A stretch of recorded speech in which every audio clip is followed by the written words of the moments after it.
I'm so glad we started at 9 and 10 instead of 8 or 7, given the time change. I don't know about you, but really, why? I don't get it. I'm Katie Santos, and I'm here to talk to you a little bit about what Kay talked about, but from a different point of view. So I think I know some of you, a lot of you are in the service business, right? And some are in retail, yeah. I would argue that we're all in the marketing business, right? Because when we go to look for employees these days, it's really about marketing to them. And they care more about the things that we're going to talk about, the culture, the branding, than what you actually do for a business.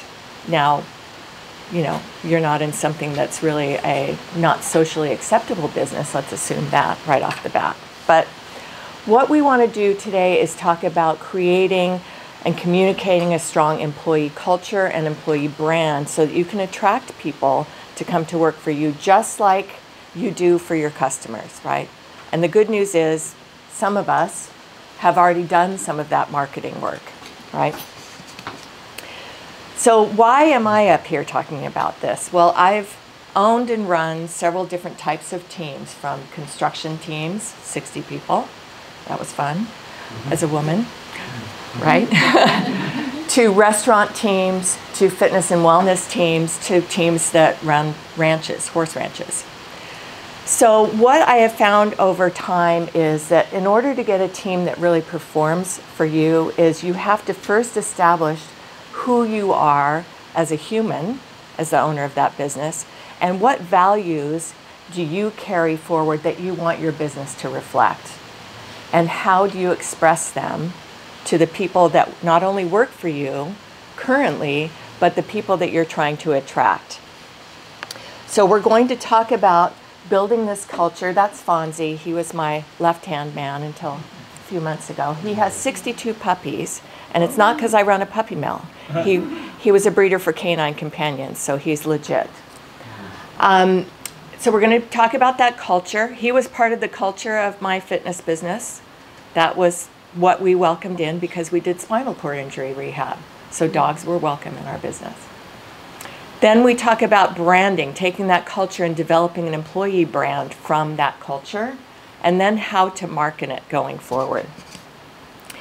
And because when I do these talks, sometimes we delve off into the HR land and compliance and things like that. This makes my insurance company really happy that I put this disclaimer up there. Enough of that. Okay, so let's talk about the recruiting landscape. And the truth is that in years past, you know, we didn't want to talk about years, but I started working 50 some odd years ago. And then it was transactional. I'm going to go to work for you, I'm going to make a paycheck, and I'm going to go home. It's all good, right? Now it's much more relational. People want to know who they're working for, what do they stand for, right? What's important to them, and does that relate with me as a prospective employee? And these expectations have changed over time, right? We used to be able to just throw up an ad and somebody would walk in and be all good. And now we have to really hunt for the people that resonate with us, right? The reality is people are picky these days. They have a lot of jobs to select from, right? And even though there's a ton of applicants in a lot of industries, they still can go, yeah, no, I don't like your whole process. Maybe I like your culture and how you have it written, but the process of going through the interview with you isn't resonating with me. I'm not liking the people that I'm talking to when I go to interview. It's very interesting. It's very different. So in the past, I remember clearly standing in my office with my two business partners, and I said, I can't believe they do this. This is before I read the E-Myth, mind you. I can't believe they do this. And I instantly felt this, why am I doing this us versus them thing? Because they're my team. They're with me every single day. How come they aren't we or us? Why is that coming out of my mouth that way? And I'm a big believer in whatever happens to you in life or as an employer usually is up to you whether you caused it or not, right? Whatever you let happen to you is what you let happen. So whenever I hear people complaining about, oh, my staff person doesn't do X, Y, and Z, I want to turn that around and say, what do you think is missing that you didn't teach them or you didn't show them that's causing them to exhibit that kind of behavior, right? So Kay talked a lot about systems and responsibilities. I like to look at responsibilities as accountability. So when you think about these responsibilities that Kay mentioned, I create what I call an aspirational accountability chart. I'm trademarking that name, don't steal it. Okay? And that means I am aspiring to have these different roles in my business, and I don't yet have them, right? But if you articulate them, if you put it out in the universe, so to speak, eventually you go, oh, I can hire a social media person. I've got the money for that. Or, oh, I can hire another therapist or another front desk or another engineer, right? So as you go through this, when you're thinking about roles that you need to hire, keep going back to that culture that we're going to talk about. Andiamo, keep going. Let's go, honey. Come on, you can do it. She's going to go forward like 5 slides now. Okay. So I want you to take a moment to picture, what does your ideal staff person look like?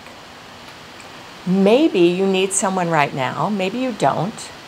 Maybe you have someone that embodies exactly what you feel is ideal, or you had that person in the past. Maybe you don't. But picture, what are the traits? What are the skills that they have? Where do you find them? Because we want to market to them. If you've done a marketing plan for your customers or your clients, it's exactly the same, right? Who are those people that you want as clients? Who are the people that you want as staff? Where do they shop? What sort of things do they believe in? Do they have 3 kids? Do they embody community spirit? Are they a Boy or a Girl Scout leader or involved in some way? What are those tangible things that you can think about that you want in a staff person? And that's the beginning of figuring out who you want in your workplace. So then when you start to think of those traits, do they align with that culture that you've thought about?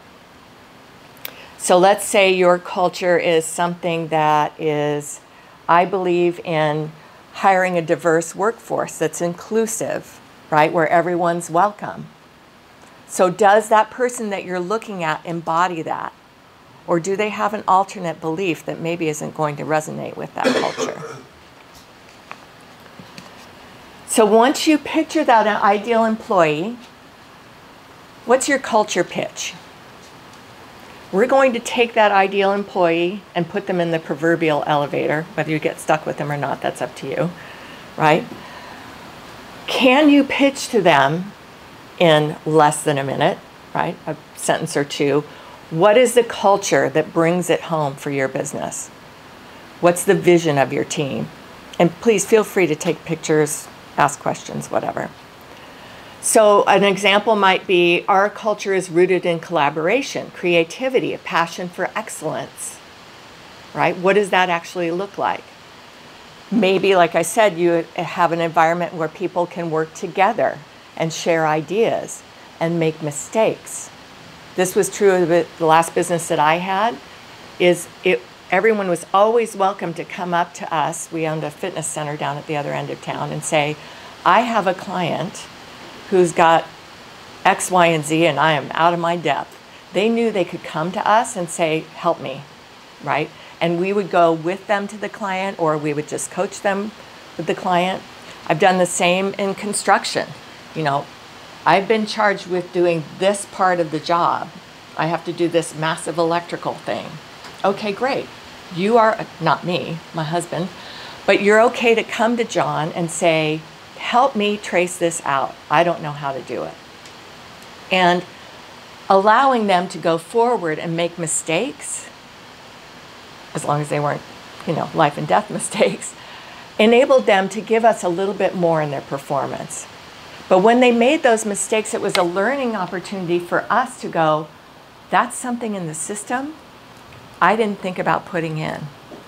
I'll never forget, I had an employee that it was very clearly laid out in all our documentation. You're responsible to look at your payroll before you submit it. Make sure it's all correct, right? And she kept submitting this payroll, and I'm like, she's not getting paid enough. I'll just go ahead and put those extra hours on there. Finally, I said, Jen, how come you're not looking at your payroll reports? Well, I don't know how. I said, well, see, this whole paragraph tells you how. She was a visual learner. You give her those words on a page, she's like, oh. I went, okay, that's an opportunity for me to learn. Just put a little video, Loom video of how to do your payroll right alongside the words in there. So I covered that, right? So everything that you put in your systems, I'm digressing a little bit, is part of that culture, but it's also something that you're learning as you go, right? Back to making mistakes. I'm a big fan of allowing people to make mistakes. They're 106% more energy given to the business when they're allowed to make mistakes.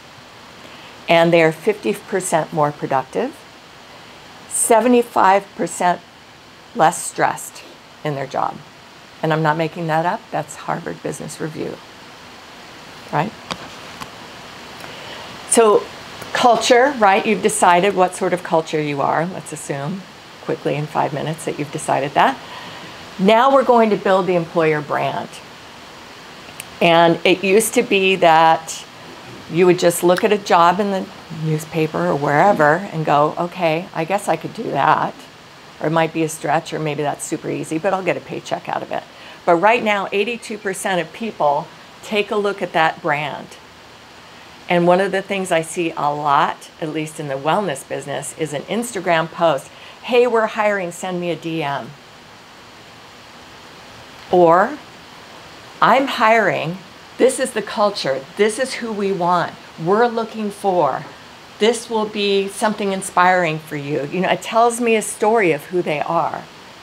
28% of that 82% won't even bother to apply if they don't see a strong brand.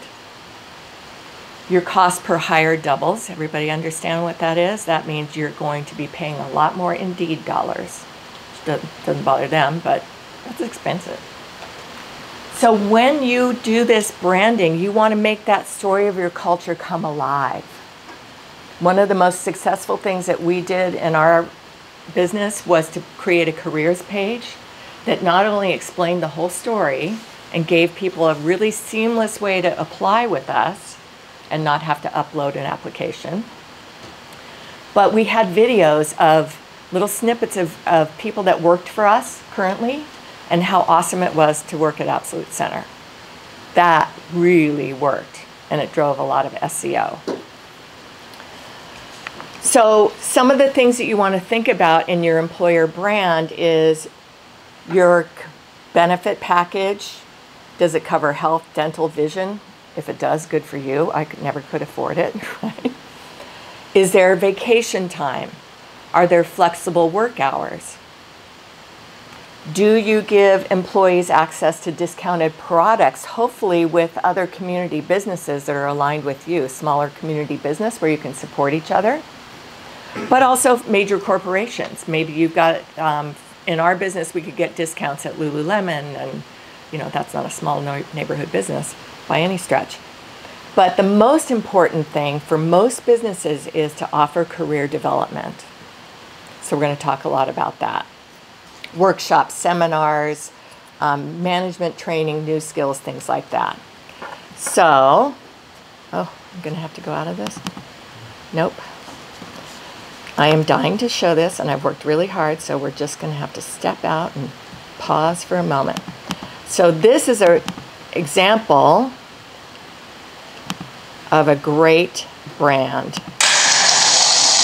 At SodaStream, we now not only make great sparkling water, but we also help save the planet from plastic waste. With one reusable bottle, we can save a family up to 3,000 disposable bottles every year. Now that's a revolution. We're rainmakers. She's a rainmaker. I'm an accountant. He's a rainmaker. I'm a lawyer. We've just been sued by Coke. Again. We're growing so fast, we're looking for new talent. People who can move mountains. The first thing a soda streamer needs is a creative mind. You want to see creativity? Look at Milos. Milos figured out a creative way to carry all these soda stream machines.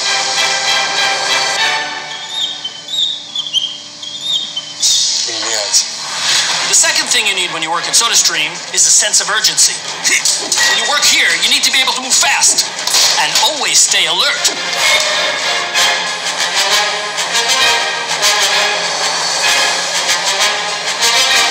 The most important thing we're looking for is business courage. Here at SodaStream, we love taking risks. And yeah, sometimes we'll fail. Do not fail. We embrace failure. Блять.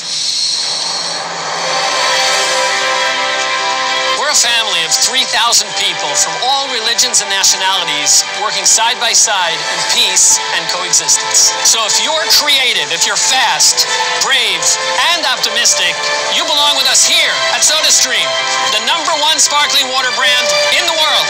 So come join the revolution and let's make the world a better place. Some good branding, yeah? Okay. So, from the beginning, here we go. Sorry, too fast. Getting to that branding took some work, right? So they get 24% more applicants than other aligned or similar businesses. And they're past 3,000 right now. They're in Canada, they're in Europe, all of that stuff. That was made 10 years ago, something like that. That's pretty far back. So here are some great questions, not only for you, yes, please take pictures, but for your team. When we decided to really articulate our culture, I sat down and I thought about, okay, this is what we stand for right now. And I wrote it all out. And I did something from a book called Work the System that he talks about strategic objectives and operating principles. I've shortened that, objectives and principles. The objectives are what face outward to the customer, right? The traditional branding, this is what we tell our people that we do, what we don't do. But the principles cover sort of the gray areas inside your business that really make up the culture, right? And the things, again, the systems that you want people to abide by.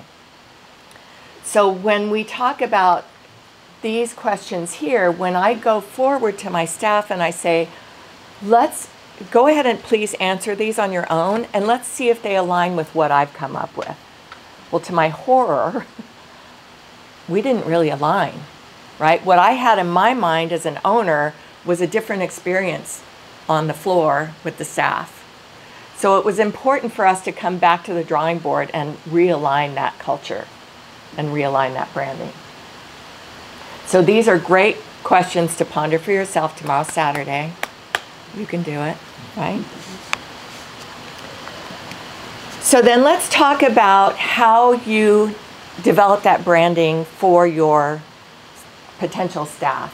And like I said early on, this is one of the most important things that you can give a staff person in just about every business, even Starbucks, even Jack in the Box. A really good example of this is In-N-Out Burger. Who's an In-N-Out fan? Secret, yeah, I am. But they do this really, really well. Everyone starts at the bottom and goes up from there if they want to, right? So when you do this, you want to think about a career progression plan for each and every person in your, or each and every role rather, in your business. So the career plan for front desk is going to look different for from a stock person. Or a manager is going to look different than someone who's answering the phones, right? Things like training, certification, leadership training, those are important components to have in career progression. We had someone who was working for us who was a group exercise teacher. She taught, small groups. And one day she said, someday I'd like to have a place like this. And rather than to go, oh my gosh, she's going to open down the street and take all my clients, I said, great, let's bring you in and learn all about the business. She learned how to do payroll. She learned how to do all the sales follow-up calls. She learned how to set up social media, all the things, right? Now we have closed. She and the other people that work for us all have their own businesses, right? And when we get together, we can celebrate each other. It's important to review and update these regularly. Check in and make sure that what you've developed for your roles and your people are really aligning with what they need. Beyond that, each role, each person needs to have their own path as well. So consider their personal skills and what you've defined for that role. What can you pick from that basket that you put into that role's career growth opportunities that person needs? Maybe they don't need interpersonal skills. Maybe they need leadership training. Maybe they need accounting classes, things like that. I've told this story before, but there was a gentleman during the pandemic that owned several restaurants in Prescott, Arizona, and he was having a terrible time finding people. He had 0 applicants for almost 4 weeks. He went to the local college and said, can we negotiate some sort of tuition break for the people I bring in? They had a great hospitality program. They gave him a break. He started advertising that. And within a week, he had 10 applicants for those roles. How much time do I have? Done? Okay, great. Goody. So tuition reimbursement, stipends, there's always a question like, do I pay them first? Do I pay the place and they pay me back? Those are different discussions we can talk about if we have time. Moving beyond salary. So who has had a hard time getting health care benefits for their staff? Nobody? A hard time getting them? Expensive. It's expensive, yeah? So you may not have to necessarily do that. The first thing to do is to look at the people that you have in your business. So if I'm looking at someone who's my age, 66, what I want for benefits is way different than somebody coming in at 20 or 25, right? They really don't have the foresight to think I need retirement as much as they should. They don't, right?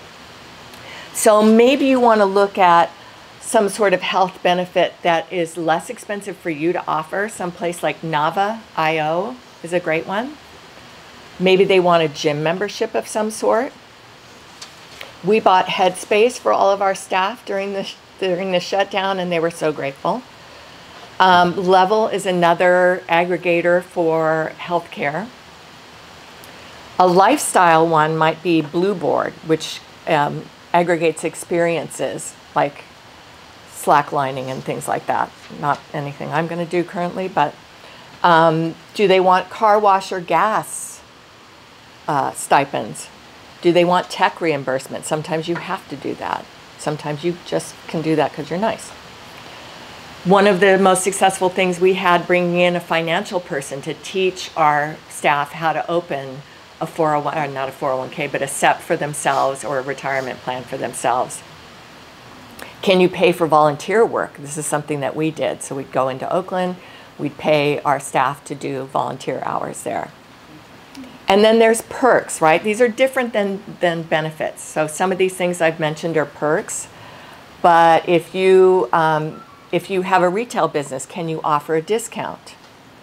If you have a construction business, can you offer a break on maybe drawings that somebody needs that works for you, right? You have to use your imagination a little bit. And all of this comes down to communication and feedback.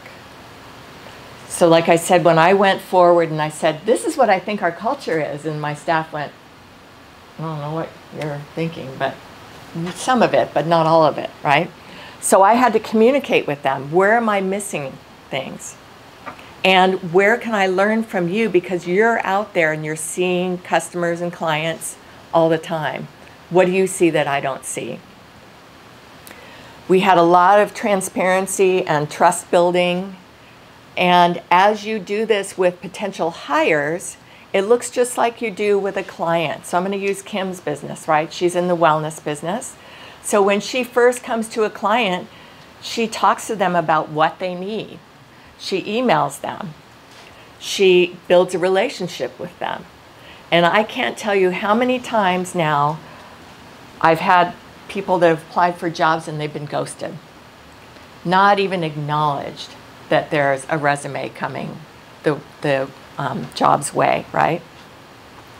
So we had that intake page on our website.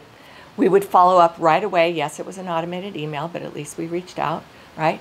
And we said, we'll be contacting you, and we gave them within 4 days to set up a phone interview, right?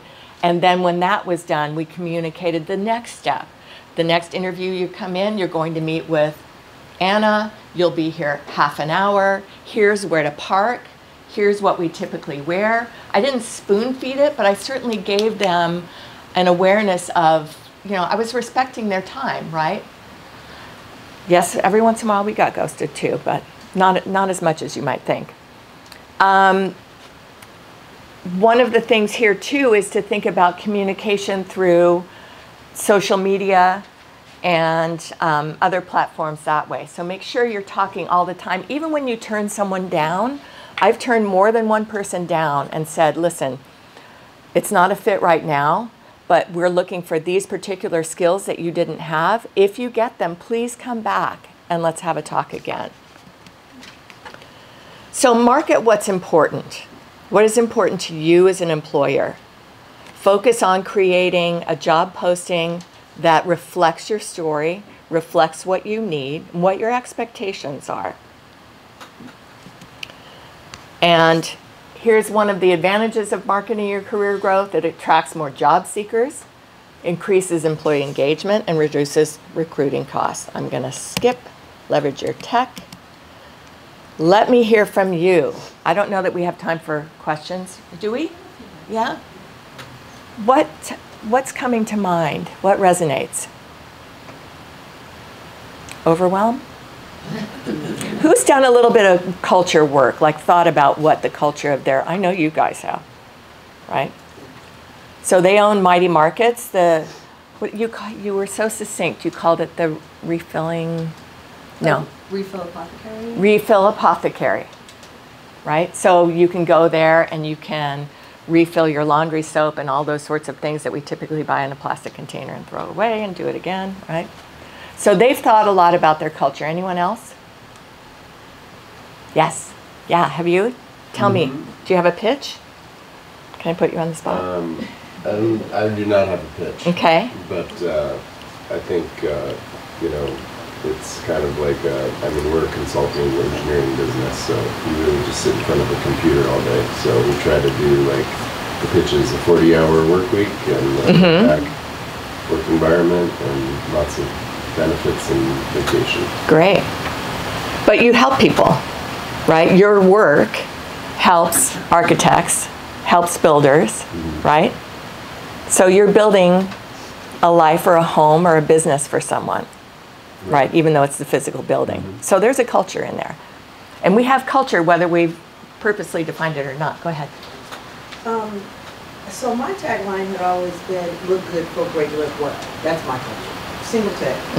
Solo entrepreneur.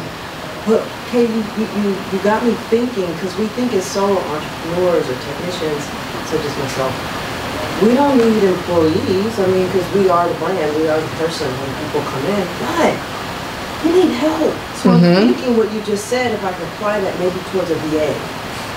Right. Phone calls. What would that look like? And how do I describe that? Let me put a manual for that. So when I find this VA person, I need to put in the task of what's needed. This is the results. This is the client outcome. So I'm trying to apply what you just said But give them the why. Give them the This is why. why I want you to do this way, Right. right? Doesn't everybody, when you're trapped in traffic, don't you want to know why you're stuck there? What the hell's going on? We all want to know. Is it a tree? Is it a car? Is it a huge thing I want to look at? We want to know why. And we also want to know how long, right? But very good point, Kim. So you put the systems that Kay talked about, but you got to tell them why you're doing them this way, right? Yes? I just want to say, the company that I used to run, the thing that I would ask everybody, and we would even put it in our information going out, is do you want to help make people famous? Yes. Because if they didn't want to do that, then there wasn't much reason for them to work with me. But if they did want to do that, then we could work together. Mm-hmm. And you right away, you eliminated the people that were there to try to make themselves famous. Exactly. They didn't even need to apply. But he also interviewed with that in mind, right? So he knew if he saw that kind of personality, he's like, yeah, you're all good. Thank you for showing up. But no. Yeah. Great. Okay. I appreciate your attention. Thank you very much, everyone. Awesome. We're going to take another 10-minute break, you guys. So feel free to grab more coffee, restroom, water, all of that. And then we'll be back